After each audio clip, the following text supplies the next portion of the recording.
Again, we're coming on the air this morning to tell you that President Trump has confirmed that strikes on Venezuela have been happening over the past few hours. And according to President Trump, that Nicolas Maduro and his wife have been captured in Venezuela. There have been scenes of multiple explosions and low-flying aircraft. All of that heard beginning around 2 a.m. local time in the capital city of Caracas. And the FAA is now banning U.S. commercial flights in Venezuela airspace over what's being called ongoing military activity. This comes after weeks of the U.S. ramping up pressure on the government of President Nicolas Maduro, including seizing 2 oil tankers and conducting deadly military strikes on alleged drug boat smugglers. This week, the Pentagon released video of 2 vessels being hit, saying they were moving along known narco trafficking routes and engaging in narco trafficking.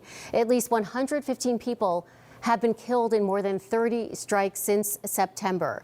The U.S. also deploying a large-scale buildup of military forces and assets in the Caribbean, sending the largest, most advanced aircraft carrier in the world, the USS Gerald Ford. It's now part of the 15,000 U.S. troops that are operating in that region.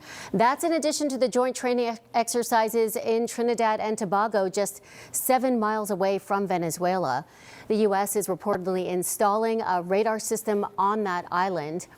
In recent weeks, President Trump declaring that Venezuelan airspace should be considered closed in its entirety. Venezuela authorities denouncing that as a colonialist threat that seeks to affect the sovereignty of its airspace. The FAA warned major airlines about a potentially hazardous situation in the skies over Venezuela, citing worsening security and heightened military activity that could threaten aircraft at all altitudes.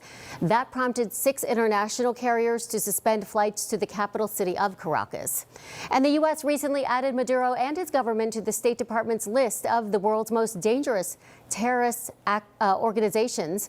In a pre-taped interview this week, Maduro accused the U.S. of mounting a months-long pressure campaign to force a regime change and to gain access to vast oil reserves. Maduro has also denied having any ties to the drug trade, accusing the U.S. of using the drug smuggling as a way to oust him from office.